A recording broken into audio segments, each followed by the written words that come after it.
tout est, entre guillemets, artisanal, il n'y a pas du tout d'appel au digital.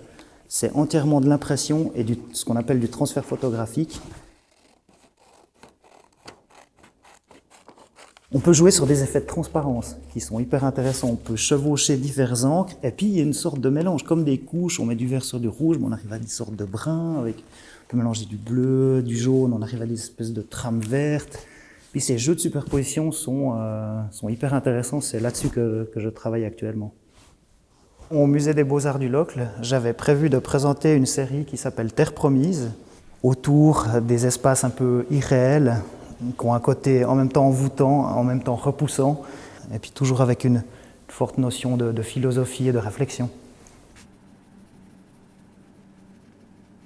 L'arbre, c'est des plans serrés, c'est des mousses pris en assez gros plans comme ça, donc quelque chose qui ne peut pas du tout se trouver sur un arbre, qui se trouvait à l'origine sur des cailloux en fait.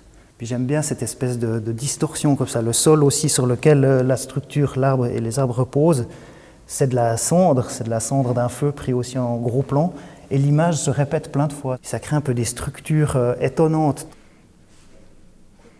Là encore, il y a aussi ce côté d'irréalité, parce que ce qui fait un peu ces fondements végétaux est en fait le lit d'une rivière, si on regarde bien dans le détail.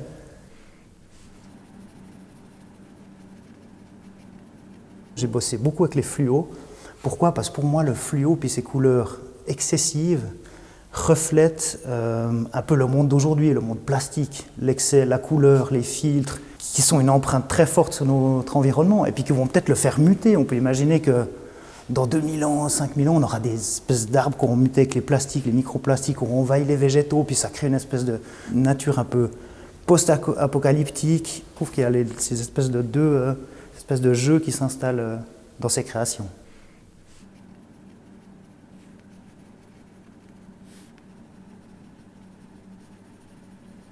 La Terre Promise en 2021, ce serait vraiment une explosion de manifestations auxquelles je pourrais participer, être pris partout, que les projets que j'ai en tête se réalisent, que ce qui a été reporté puisse se réaliser, ce serait vraiment le rêve, quoi. Ce serait ma Terre Promise.